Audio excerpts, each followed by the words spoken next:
Hey, hey, hey, hey. This is AunTeaFee about them facts. How you doing? How you doing? I'm here briefly to let you know that Putin dropping missiles. Yeah, Russia. Look like they bombed Ukraine. You know, why Trump over there talking about birthright citizenship. Who belong here, who not. I thought he was doing ceasefires and stuff. I thought he was working out deals. You know. He's starting wars, directly and indirectly, with them bogus deals. Didn't he have a deal with Putin, his first office? His first presidency? That flopped when he couldn't get reelected. That's why he was up in there, the Capitol, acting a fool, creating havoc and riots. But let's check it out real quick. Ukrainian officials say Russia just launched the most massive airstrike since the war between the two countries began back in 2022. According to Ukraine's Air Force, Russia fired over 400 drones and 60 missiles last night. Officials say the death toll is at 2 so far. Also, there were a handful of injuries, including a child. Ukraine's Air Force also says one of its F-16 warplane pilots died. They say the plane went down after getting damaged from air targets. Russia claims it shot down 3 Ukrainian drones overnight as well. Now here go Trump talking about make a deal. Let's make another deal if the price is right. Plans that have yet to be finalized. We do know bright and early are following some breaking news. It takes us out to the nation's capital, giving you a live look at the White House. As this Sunday morning, U.S. President Donald Trump is pleading for progress in ceasefire talk. White House. As this Sunday morning, U.S. President Donald Trump is pleading for progress in ceasefire talks as it relates to the war in Gaza. He's calling for a deal to the nation's capital, giving you a live look at the White House. As this Sunday morning, U.S. President Donald Trump is pleading for progress in ceasefire talks as it relates to the war in Gaza. He's calling for a deal that would halt the fighting in the 20-month-long conflict as Israel and Hamas appear to be inching closer to an agreement. And Israeli officials said plans were being made for Israeli Prime Minister Benjamin Netanyahu to travel to Washington in the coming weeks, a sign there may be movement in a new deal. The official declined to discuss the focus of the visit and spoke on condition of being anonymous to discuss plans that have yet to be finalized. We do know bright and early. Take a good look at your screen as we're following this breaking news. The commander-in-chief says, quote, make the deal in Gaza, get the hostages back. A lot to discuss, so we want to bring you to the conversation, none other than the Deputy Director, National Council of Resistance of Iran, U.S. Representative Office, Ali Reza Jafarzadeh. Ali Reza, good morning. Always a pleasure having you here. Great pleasure to be on your show, always.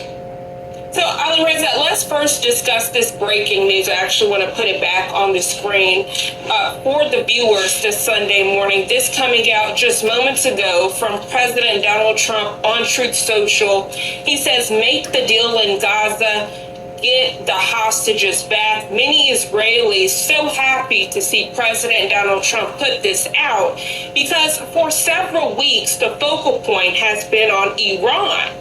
And so many people feeling like the hostages have been forgotten about as it relates to the conflict with Israel and Hamas. Break that down for us, please. Effective, healthy blood pressure support takes more than innovation. It takes vision. At Human, our plant-based supplements are scientifically formulated to support the center of your health. And at the center of SuperBeats... Break that down for us, please. Well, first of all, let's keep in mind that the main party behind all the crises we have been facing since October 2023 has been the Iranian regime. In fact, it was the Iranian regime who had all the incentive in the world, because they were in trouble, because they were getting weakened inside the country. They thought by getting involved in some other parts of the world, moving attention this way, they can survive. I remember the head of the state of war and terror lies in Tehran, and righteously so. The world was focusing on the epicenter of the problem. That was the Iranian regime. And I've said all the time that so long as the mullahs are in power, nothing is going to be resolved, including the situation in the Middle East. Adding to it the nuclear weapons program, their terrorism, their missile program, their drone program, all of that. I think what has happened in the past 2-3 weeks has actually contributed to moving forward in accomplishing peace in the Middle East. But the regime will have will play its own cards, will try to disrupt the whole process, because the one party that definitely doesn't want peace in that part of the world is the Iranian regime. They thrive on crisis. They thrive on exporting their so-called revolution and getting their proxies involved.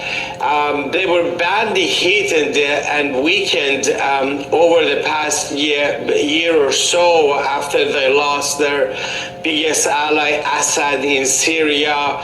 Hezbollah, which has by far been their biggest proxy, also contributing to the problems in the Middle East. They were badly shattered. The Houthis in Yemen have received major blows, the Shia militias in Iraq.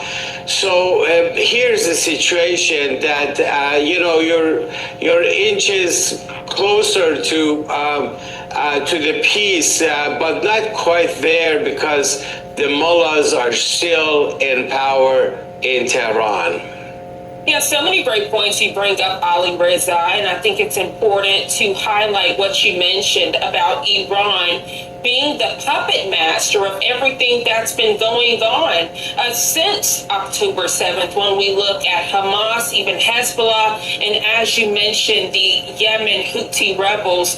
Many questions this morning surrounding the Iranian regime. Also, if we look back to this past week, we saw how that prison was impacted. Many women highlighting what this means for a change in the area as it relates to women's rights, also as it relates to a certain regime being impacted to no longer take over the territory. Could you break that down for us and provide context? Well, our information shows on the ground in the past 2 weeks, the regime was facing a major dilemma. Their main concern is that, the authority of the state security forces operated by the Revolutionary Guards, the Basij forces, these are the forces who are in charge of repression in Tehran and other cities. They have received major blows. But remember, even before all of these things, we have had several rounds of major uprisings in Iran since 2017. in all 31 provinces, including the capital, Tehran. People have been chanting death to Khamenei, death to the dictator, death to the oppressor, be it the Shah or the supreme leader. There is a very deep-rooted desire on the part of the Iranian people to free themselves from the clutches of the mullahs, rejecting any form of dictatorship the same way that they overthrew the repressive dictatorship of the Shah in 1979, because he had a secret police, SUBCRIBE, had a single party rule, was extremely corrupt, and people were getting poorer under the Shah, and they're doing the same thing now against the mullahs. And now the Iran regime is trying to move the political prisoners out of the notorious Evin prison, ironically built under the Shah, to other prisons so they can have better control over the situation. No matter what they're doing in terms of the political prisoners and others, nothing is really helping the regime, because everything in every aspect is going south. Yeah, and as you mentioned that, a lot of questions this morning from the viewers as it relates to the nuclear program. I want to share this with you as we are getting the very latest from President Donald Trump. We're going to drop this lower so we can read it together.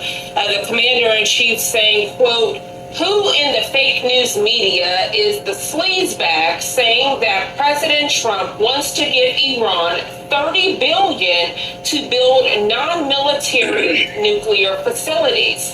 Never heard of this ridiculous idea. It's just another hoax put out by the fake news in order to demean."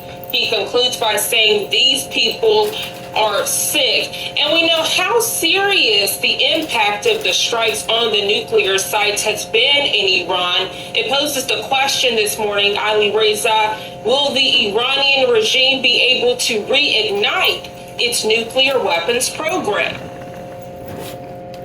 He paid more attention to fake news. Well, certainly the Iran regime has the desire to reignite its nuclear weapons program. The reason for it is that the regime relies on its nuclear weapons program. They use that, they see that as a guarantee for their survival. Ridiculous idea. It's just another hoax put out by the fake news in order to demean. He concludes by saying these people are sick. And we know how serious it has been in Iran. Really? It poses the question this morning, Ali Reza, will the Iranian regime be able to reignite its nuclear weapons program?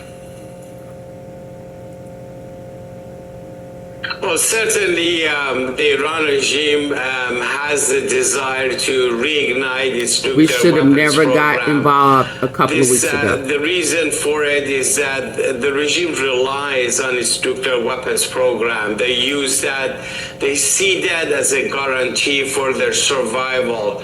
Putin said that he was going to enter the war. Energy, it has never I know they was already in it. It has always been about building the bomb. Why would the Iran regime spend, at least $2 trillion on its nuclear weapons program?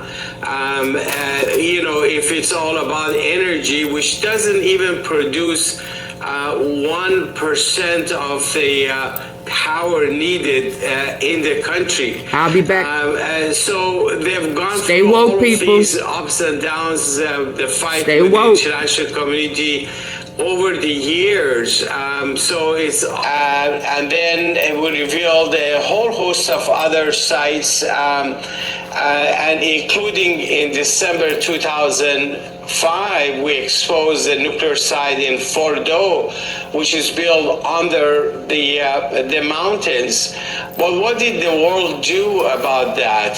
The Europeans at the time rushed to negotiate with Tehran, gave them everything they wanted, hoping that this will, tame the behavior, change the attitude of the Iran regime. It didn't. It didn't. And eventually, during the Obama administration, the nuclear talks eventually leading to the nuclear agreement, the JCPOA, legitimized the whole program in 2015, allowing the regime to have those centrifuges under the mountains in Fordo, in Natanz, and everywhere else, allowing them to continue the research and development, closing their eyes on the weaponization aspect of this, and that's why we're here right now.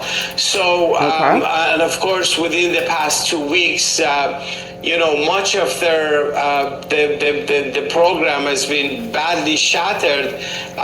What about foreign minister of the Iran regime, Abbas Araghchi, Biden's administration? Damages inflicted by the U.S. attack, describing it as extensive and serious. But that doesn't mean that the Iran regime has decided to give up on their nuclear weapons program. They will try. They will try to see either they can revive whatever they had there, or there are other sites that you know, that they have hidden from the others. The know-how, all of those things, they will try to revive it. It's not going to happen, you know, the next day. This is a major setback to their nuclear weapons program. And that's why I say, so long as the agenda of Tehran hasn't changed, you need to continue. Yeah, I'll be back. Worry about that. Stay woke. But also look at all the other aspects of the regime.